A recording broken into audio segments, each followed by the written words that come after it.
Assalamualaikum warahmatullahi wabarakatuh. Pada percobaan kali ini saya akan melakukan praktikum ke-9, yaitu karakteristik MOSFET. Perkenalkan, nama saya Oktasini Ramamarana Nasution dengan NIM A1C31901 dari kelas reguler A angkatan 2019 Program Studi Pendidikan Fisika Universitas Jambi. Adapun tujuan daripada praktikum kali ini adalah setelah melakukan praktikum, praktikan dapat mengidentifikasi karakteristik MOSFET sebagai saklar dengan benar. Yang kedua, setelah melakukan praktikum, praktikan dapat membedakan kaki-kaki MOSFET dengan baik dan benar. Adapun yang dimaksud dengan MOSFET atau Metal Oxide Semiconductor Field Effect Transistor adalah suatu transistor efek medan dengan pintu yang diberi lapisan oksida silikon tipis yang bersifat isolator. Dengan adanya lapisan oksida ini, hambatan masukan MOSFET menjadi jauh lebih besar daripada hambatan masukan JFET. Adanya hambatan masukan yang tinggi, derau yang rendah pada frekuensi radio, dan kemungkinan dibuatnya transistor dengan dua buah pintu menyebabkan MOSFET banyak digunakan pada penguat frekuensi radio dengan alat penerima radio dan televisi. Ada dua macam MOSFET, yaitu MOSFET pertambahan atau enhancement dan MOSFET pengurangan atau depletion, yang masing-masing dapat bersaluran N atau P. Adapun alat dan bahan yang digunakan, yaitu yang pertama resistor sebesar 1 kilo ohm sebanyak 1 buah, yang kedua resistor 470 ohm sebanyak 1 pieces, yang ketiga transistor MOSFET dengan kode IRF Z44N sebanyak 1 pieces, yang keempat potensiometer 10K sebanyak 1 pieces, yang kelima power supply sebanyak 1 unit, multimeter sebanyak 1 unit, yang ketujuh project board atau bridge board sebanyak 1 unit, yang ke-8 jumper sebanyak secukupnya, yang ke-9 baterai dengan tegangan 9 volt sebanyak 1 buah, dan yang terakhir yaitu transformator sebanyak 1 buah. Oke, langsung saja kita ke videonya. Nah, setelah sudah ada tampilan schematic capture seperti ini, langsung saja kita klik icon P dan kita lihat ataupun kita ambil komponen-komponen yang kita butuhkan seperti resistor,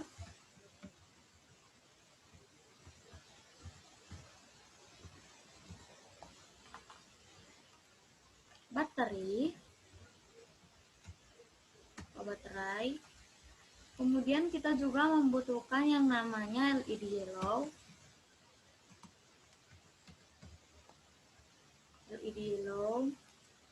Kemudian kita juga pastinya membutuhkan transistor dengan kode IRFZ44N.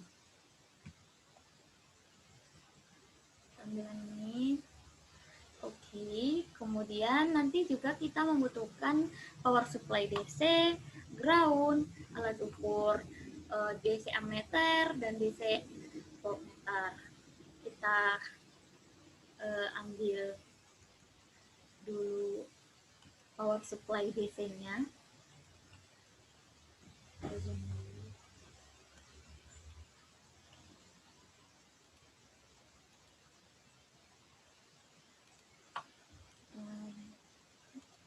DC di sini, kemudian kita membutuhkan 3 buah resistor.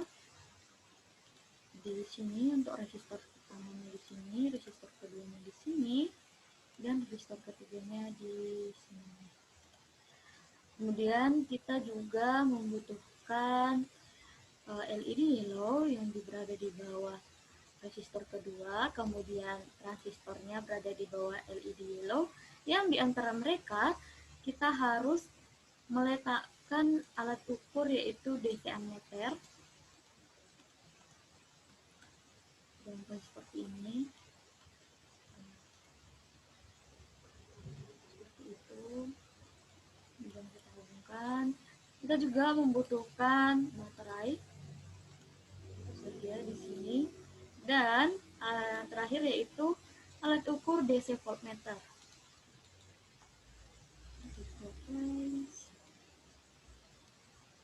Nah, kemudian kita juga membutuhkan kabel tentu saja. Nanti kita hubungkan dulu terlebih dahulu dia. Hubungkan mereka, tapi kita rotate clockwise sama komponen terlebih dahulu. Rotate clockwise. Dan rotate clockwise. Oke. Kemudian kita hubungkan dengan kabel.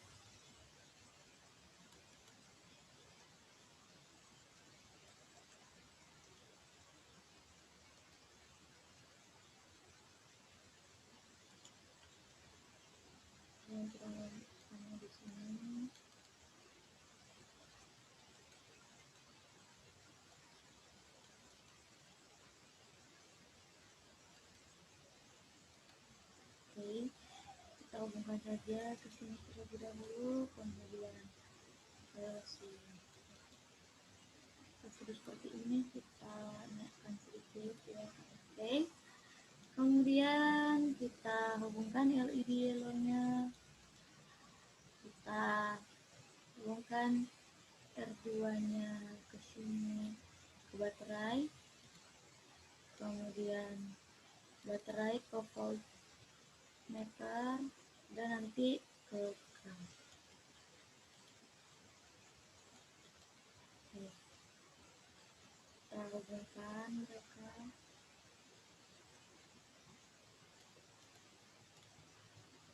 Oke. Sekarang kita tinggal menghubungkannya dengan ground.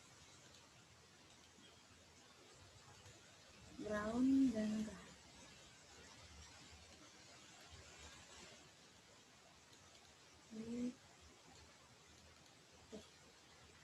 Sudah seperti ini, maka kita zoom sebentar.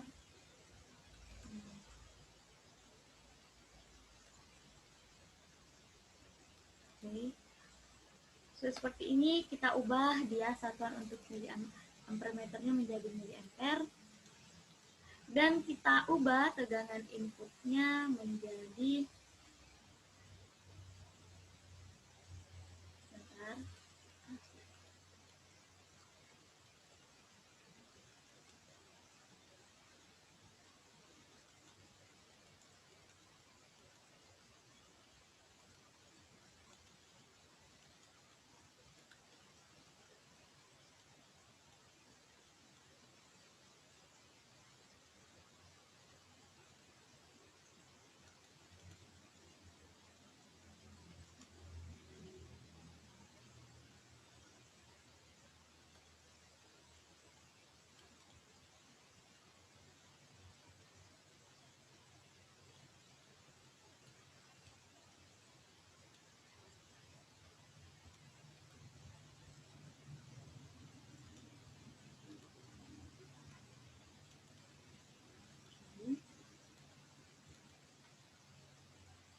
Semuanya sudah lengkap, tinggal kita ubah nilai untuk resistornya, yaitu resistor pertama 470 ohm. Oke, resistor kedua 1 kilo ohm. Oke, resistor ketiganya juga 1 kilo ohm. Oke. Nah, selanjutnya kita ubah tegangan inputnya menjadi 0 volt dan kita klik simulasi.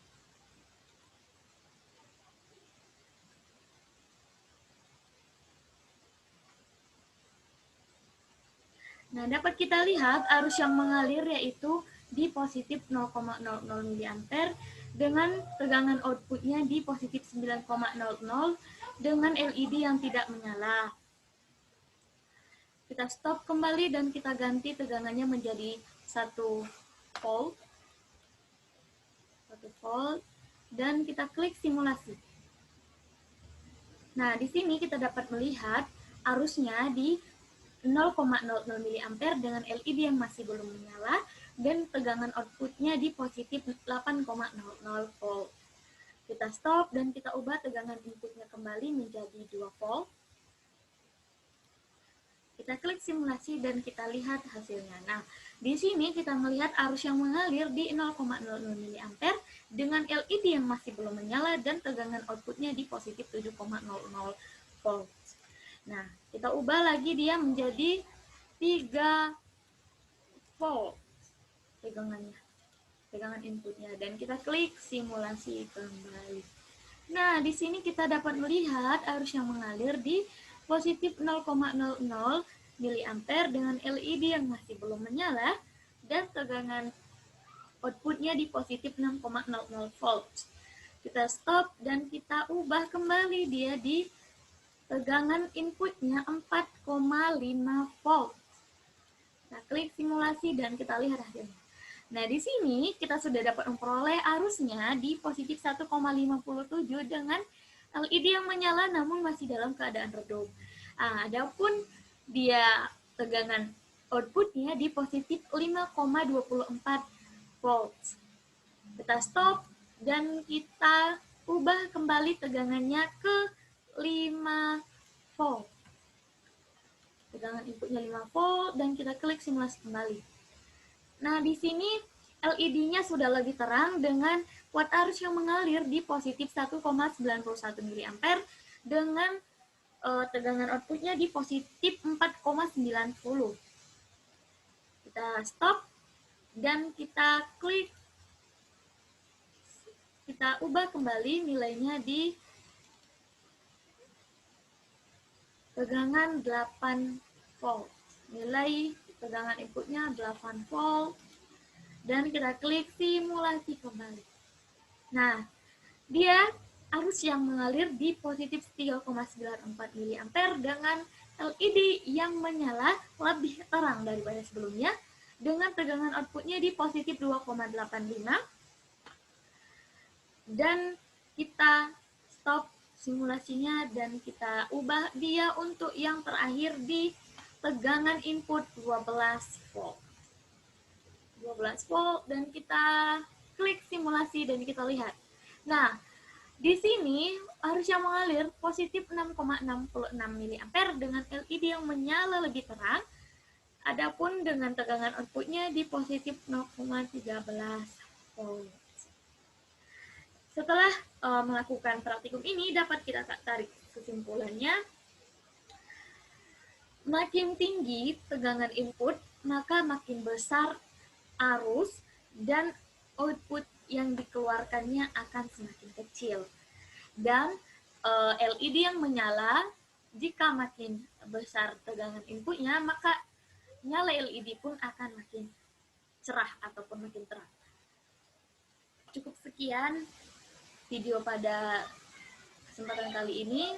Terima kasih. Wassalamualaikum warahmatullahi wabarakatuh.